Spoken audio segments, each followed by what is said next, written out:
साथियों जय हिंद। साथियों आज हम अपने 10 के दम सीरीज के अंतर्गत हिस्ट्री के 10 बहुत ही इंपॉर्टेंट क्वेश्चन पर चर्चा करने आए हैं। दोस्तों ये सीरीज हमारी अनवरत चल रही है। आप हमारे प्लेलिस्ट में जा करके इस सीरीज का लाभ उठा सकते हैं, रिवीजन कर सकते हैं और आगे आने वाले एग्जाम में बहुत ही अच्छा आप क्या कर सकते हैं, स्कोर अचीव कर सकते हैं। आइए साथियों देखते हैं। पहला क्वेश्चन है मेरा, मेवाड़ राज्य का वास्तुक संस्थापक कौन माना जाता है? कौन था? ये था बप्पा रावल। बप्पा रावल। साथियों इसको काला भोजादित्य भी कहते हैं, काला भोज या काला भोजादित्य, काला भोजादित्य भी कहते हैं। साथियों ये बहुत ही प्रतापी शासक था। कहते हैं कि ये 9 फीट लंबा था साथियों, और ये 35 फीट की धोती पहनता था, रावणाकार शरीर था, बिल्कुल समझ लीजिए, और 16 फीट का वो दुपट्टा अंगोछा डालता था। कहते हैं ये तलवार जिसकी 650 किलो तो इसकी तलवार थी वजनी। कहते हैं वो 2 भैंसों का एक साथ मुंडी अलग कर देता था तलवार मार करके, इतना दम था। साथियों इसने भारत के बाहर अरबों को भी जीता, इसने गजनी को जीता और वहाँ पे अपने भतीजों को शासन करने के लिए रखा। बहुत ही प्रतापी ये वीर था, बहुत ही शूरवीर था। चित्तौड़ के राजा को इसने, राजा मान मोरी था, उसको पराजित करके उसने इस पर आधिपत्य जमाया था। इसने उसको 734 में ईस्वी में हरा करके फिर इस राजवंश की स्थापना की। वैसे गुहिल राजवंश माना जाता है, स्थापना 566 ईस्वी में इसकी हुई थी, गुहादित्य ने की थी, राजा गुहादित्य। उसके बाद एक शासक था महेंद्रादित्य सेकंड, जिसको नागादित्य सेकंड कहते हैं। महेंद्रादित्य सेकंड था, उसको नागादित्य सेकंड कहते हैं।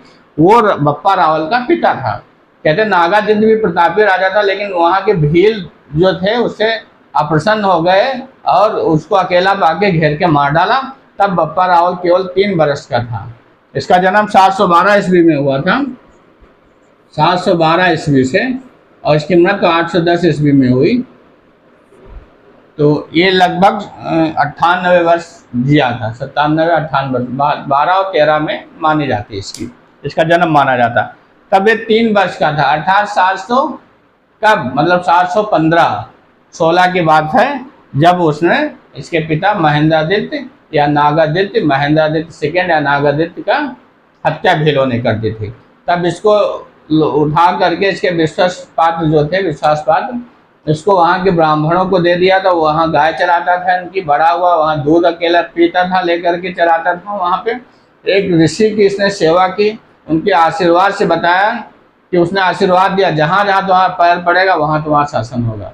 तब से बहुत वीर था। तो उसके बाद इसने चढ़ाई की चित्तौड़ पे और राजा मान मौर्य को हरा करके क्या किया, वहाँ पे शासन कर लिया, और इसको वास्तुक संस्थापक माना जाता है। कहाँ का?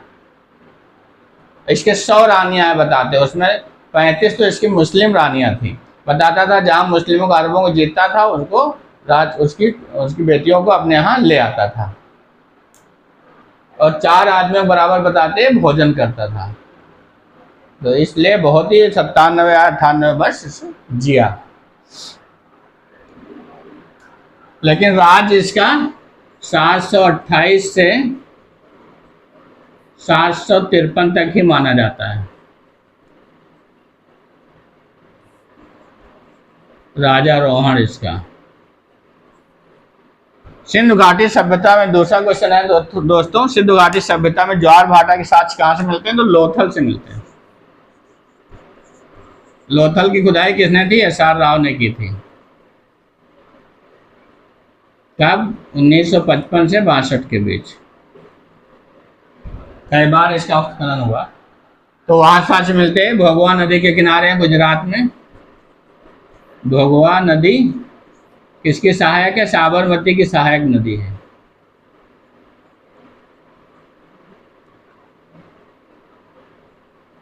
गुजरात में स्थित है।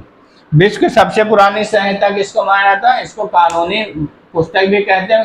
सबसे पहले कानून का कोई प्रामाणिक उल्लेख था नहीं, हमारी संहिता को कानून के नियम का कोई प्रामाणिक उल्लेख था नहीं, तो ये एक पुस्तक मानी जाती है, मनुस्मृति।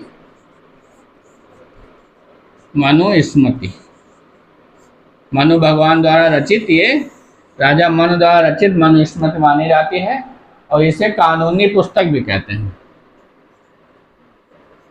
कानूनी संहिता या पुस्तक। यह प्रामाणिक उल्लेख सबसे पुराना है जिसमें सामाजिक नियमों और उसके पालन का वर्णन है, कैसे पालन किया जाए, कैसे वर्ण व्यवस्था रखे जा सके, नियम बनाए जाए समाज के, कैसे समाज का विकास हो सकता है। कोटा टिब्बा किस सभ्यता संबंधित है? तो ये आपकी सिंधु सभ्यता संबंधित है, सिंधु सभ्यता से। और ये स्थान कहाँ संबंधित है? धौलावीरा से, धौलावीरा से संबंधित है कोटा टिब्बा। धौलावीरा क्यों, किसने 1968 में उत्खनन हुआ था, किसने किया था? जेपी जोशी जी ने किया था, जेपी जोशी जी ने किया था। विश्व का प्रसिद्ध ग्रेनाइट मंदिर कहाँ स्थित है? तो ये तंजौर में स्थित है, तंजौर। बृहदेश्वर का मंदिर भी इसे कहते हैं। किसने बनाया था? चोल शासक ने बनाया था। चोल शासक कौन था? राजराज प्रथम। राजराज प्रथम ने इसका निर्माण कराया था, पूरा ग्रेनाइट का बना हुआ था। लौह स्तंभ का निर्माण किसने कराया? तो एक गुप्त शासक ने कराया। गुप्त शासक कौन? चंद्रगुप्त विक्रमादित्य, चंद्रगुप्त सेकंड, द्वितीय या विक्रमादित्य, विक्रमादित्य ने कराया। बताते हैं ये कुतुब मीनार के पास स्थित है इस समय, और इसकी ऊंचाई लगभग 7 मीटर है और इसका व्यास जो है 41 मीटर है, और इसमें अभी तक जंग नहीं लगी है। मेहरौली दिल्ली में स्थित है। तन्ना मिश्र तानसेन का नाम किसने रखा? तो ये ग्वालियर के राजा थे, ग्वालियर के राजा विक्रमजीत। विक्रमजीत थे, उन्होंने इनकी संगीत कला से इतना प्रभावित हुए, इनके बोले तान छेड़ने वाले हैं, तान छेड़ने वाले हैं। सेन सम्राट थे, तान के सम्राट, इसने इनका नाम तानसेन रखा। तान छेड़ने वाला तानसेन रखा तन्ना मिश्र से। तुंगभद्रा के तट पे कौन सा, तब से तानसेन के नाम से फेमस हुए। तुंगभद्रा के तट पे कौन सा हिंदू राज्य विकसित हुआ? तो ये आपका विजयनगर। विजयनगर बहुत प्रभावशाली हिंदू राज्य के रूप में विकसित रहा, और इसका कौन शासक सबसे? हरिहर बुक्का ने इसकी स्थापना की थी तुंगभद्रा नदी के किनारे। और इसका कौन सा शासक सबसे प्रतापी माना जाता है? जैसे कृष्णदेव राय को। स्टोरियो डो मोगोरो किसकी रचना है? तो ये निकोलाओ मनुची की रचना है, निकोलाओ मनुची।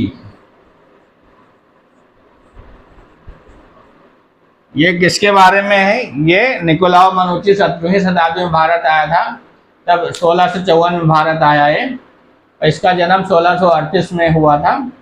1654 ये वेनिस में इसका जन्म हुआ था 1638 में। बहुत युवा था ये, युवा नागरिक और यात्री और विद्वान था ये, इटली का इतावली नागरिक था।